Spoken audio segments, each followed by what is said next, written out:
talk about the WNBA and the league's demise now that Caitlin Clark is no longer going to play this season. The WNBA and the Indiana Fever, Stephanie White, Amber Cox, all the way up and including, let's just keep it real, Kathy Engelbert, Adam Silver, the National Basketball Association, everybody that participated in the far... All right, this is crazy. The WNBA is solely responsible for Caitlin Clark's season ending, and that's the official word. In May, there was a quad strain. In June and July, there were several groin injuries. And in August, there was a bone bruise. Her physique continued to deteriorate. The remainder of the season without Clark. It goes beyond a personal tragedy. It's a complete league-wide catastrophe brought on by dreadfully bad officiating, poor communication, and persistent, obvious physical abuse of one player. Fans are so angry that they are calling for boycotts, refunds, and answers. The league's reaction to all of this was essentially cricket. How in the world could they have allowed their biggest star to collapse in just 13 games? What on earth is Commissioner Kathy Engelbert's opinion on any of this? If you believe the WNBA is solely responsible for this debacle, please let us know in the comments section. Let's move. Caitlin Clark, out for the remainder of the 2025 season, something we all think we knew was coming after what Stephanie White said earlier today. We couldn't be too sure until we see it for ourselves. And with this announcement from the GOAT's mouth herself, Caitlin Clark won't be returning this season, nor if the Indiana Fever make the play. Consider it. When Clark was pushed into a screen, grabbed by the shirt, or knocked off balance, how many times did the referees merely look straight ahead and act as if nothing had happened? Since we all witnessed it in real time, that is the part that fans find most upsetting. Clark kept getting hit, coming off a curl, being pushed in to assist defend, and occasionally even being double-teamed before she had touched the ball. And the officials had plenty of opportunities to raise the alarm, don't they? Rather, they absorbed it, and it developed into an indisputable pattern that even the Washington Post eventually wrote about. This excessive physicality wasn't limited to one squad. The player who immediately became the sport's public face was being exploited by the entire league. Well, it all started last year, in her rookie season, where she received 20% of all the flagrant fouls in the league. And most of them came from Angel Reese in the Chicago Sky. And these weren't basketball plays. They were not only fouling her, but they were getting up, laughing about it, laughing about Caitlin Clark getting assaulted. Any other work environment, people go to jail for what's going on. What about the most valuable draw in the league? The one player who not only carried her own franchise, but also contributed to half of the WNBA's total rating increase was left hanging. Really, take a moment to consider that. One player should have been handled like the huge investment she was, since she was packing arenas in Dallas, Las Vegas, New York, and Chicago. We ended up witnessing bodies flying into her off-ball, hand-checking that stopped her cuts before they even started, and defensive contact that would have been a foul for anyone else. All while networks were cutting record checks to broadcast her games, and referees flatly refused to give her even the most basic calls that stars receive every night in every other league. The WNBA and all the people that follow the WNBA and try to promote the WNBA don't understand that Caitlin Clark's game resonates with us. I say this every day, and every day I got to deal with somebody else dumb in the media. Caitlin Clark's game resonates because she's got flair, she's got flash, she's got style. I said this before, and I'll say this again. We saw Sue Bird's game. We saw Diana Taurasi's game. Kim Mulkey was Sue Bird before Sue Bird became Sue Bird. We've seen it. We haven't seen Caitlin Clark. This wasn't only A. Watching it was more than simply frustrating. It was just plain risky. A player gets more than just soreness from those kinds of frequent cheap shots. They build up over several weeks, further taxing already stressed muscles. Thus, Clark's groin, which was burning through June, or her quadriceps, which tightened up in May. People, those weren't mysterious injuries. unprotected landings, twisted pivots from denied space, and repeated strikes. These are the specific causes of stress injuries, which require prolonged rest to fully heal. She had to continue performing despite everything, though, as the alternative would have meant empty arenas filled with fans who had already spent time and money on tickets. And last year, I noticed how much it was just Caitlin Clark. Caitlin Clark was taking all the hits. Caitlin Clark was taking all the abuse. But this year they've added Sophie Cunningham.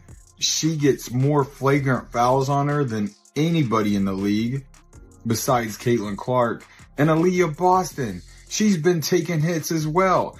But the worst thing is the consistency. So they don't call flagrant fouls, or most of the time, Caitlin Clark could be held for an entire game at a time. They don't call fouls. They don't call common fouls. For this reason, many just refer to it as hypocrisy. With Caitlin Clark at the center, the WNBA essentially pleaded for stories about record ticket sales, oversized retail orders, and brand new sponsorship arrangements.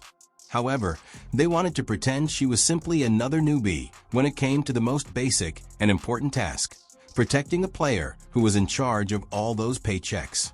However, the truth is that she wasn't. And allowing her to be beaten night after night did more than merely jeopardize the outcome of the game. It seriously threatened the league's viability, as well as the entire season. Folks that cover the NBA, these people that play in the NBA, these people that cover the NBA, there, I said these people, all of you, black, white, green, purple, why don't you understand a very simple thing? Her game is dynamic. Like Diana Taurasi was like a jackass to Caitlin Clark. Why? Her game is what people are drawn to. And then you go to the personality. Her game is different than any WNBA woman ever.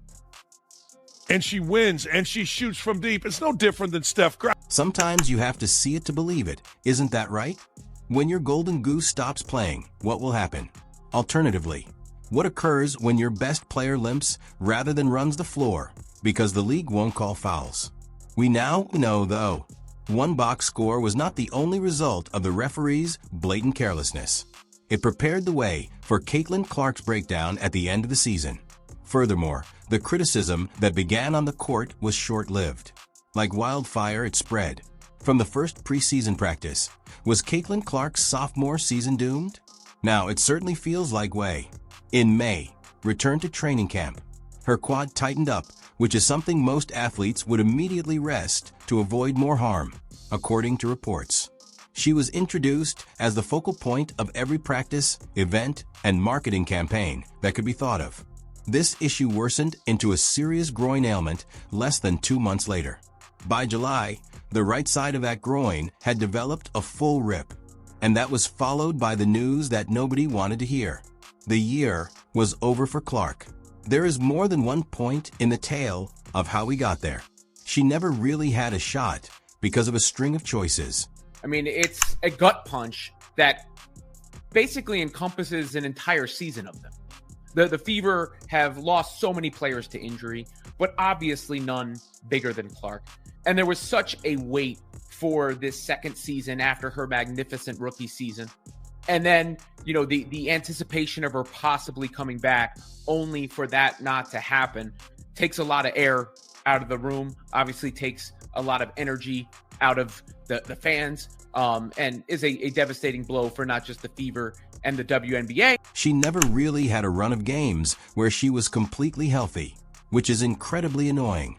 At least 3 different times, she was described as day-to-day, and each time, the word precautionary was added, seemingly in an attempt to reassure. However, in the WNBA, precaution seems to entail having your top draw squeeze within constrained treatment windows. The same weekend, tape up, and then immediately return to the court. To be honest, it was similar to watching someone attempt to run on one leg while being assured repeatedly that they were okay. Clark, a 2-time All-Star and the 2024 WNBA Rookie of the Year, has been sidelined suffering a right groin injury during the Fever's 87-77 win over the Connecticut Sun on July 15th. If you guys remember that game, Caitlin Clark put the team on her back in the winding minutes to give the Indiana Fever that lead. Clark also suffered a bone bruise at a later date during her recovery process. And that's precisely where the mismanagement occurs, my friends. Anyone who has played sports for even a short time understands that if injuries are not allowed to heal properly, they can worsen. It was practically a given that she would suffer setbacks due to the intense defensive focus, back-to-back games, and fast-paced road travel. Her coaches had to be aware of her limited appearance. You could see her grimacing through minutes she should never have recorded. Her edits came up short, and her driving clearly slowed down. Despite Clark's own desire to play, the medical staff's role was to keep her safe, and they unquestionably let her down. Kaitlyn has worked so hard throughout this time, doing everything possible to recover and return to the court, but ultimately, time is not on our side, said Indiana Fever COO and GM Amber Cox. While we will continue working with Kaitlyn and provide her with every resource we have available, there is not enough time left in our season for her to safely return, and her long-term health and well-being remains our top priority. We are looking forward to having her back at full strength to start the 2026 season. Clark appeared in 13 games during the regular season, averaging 16.5 points, 8.8 assists, and 5 rebounds per game, while helping lead the team to the 2025 WNBA Commissioner's Cup. Consider the number of hours she claimed to be working in order to have a chance of getting back. Spending endless hours in the gym trying to strengthen everything surrounding that injury, only to end up starting over. Fans, however, were inundated with rumors about the likely homecoming date. However, it was painfully clear that her body wasn't reacting as it should have inside the locker room. With stadiums promoting Clark's away games and supporters eagerly purchasing tickets in the hopes of seeing her, the public was being kept on the hook. She was never close to 100%, and that significant separation hurts so much. And this is what Kaitlyn wrote. I had hoped to share a better update, but I will not be returning to play this season. I spent hours in the gym every day with the singular goal of getting back out there. Disappointed isn't a big enough word to describe how I am feeling. I want to thank everyone who had my back through all the uncertainty. This has been incredibly frustrating, but even in the bad, there is good. The way fans continue to show up for me in the Fever brought me so much joy and important perspective. I'm so proud of how this team has only gotten stronger through the adversity this year. Now it's time to close out the season and claim our spot in the play. So, does revenue take precedence above her well-being? It's really difficult to perceive it any other way, to be honest. She was essential to the Fever's ability to fill arenas. She was crucial in helping the WNBA's television ratings soar. However, when the warning signs began flashing crazily, not a single person used the brakes. Kaitlyn Clark, therefore, avoided dying in a strange accident. After just 13 games, she broke down due to a season-long string of really poor decisions. And her professional year wasn't simply cut short by that slide. It brought the league's whole financial momentum crashing down with it. Then Kathy Engelbert finally talked about Kaitlyn Clark's injury that ended her season. At that point, supporters realized something was genuinely wrong. The league's commissioner was dealing with what was possibly the worst player health crisis in recent memory. However, her message seemed more like it was written by a corporate public relations team than it was by a real leader who was genuinely considering how terrible what had transpired was. It was the epitome of sterile, nebulous optimism. There's a slight hint to the league's expansion, but no concrete admission that the refereeing errors and the blatant absence of player protection had anything to do with what the fans had just witnessed.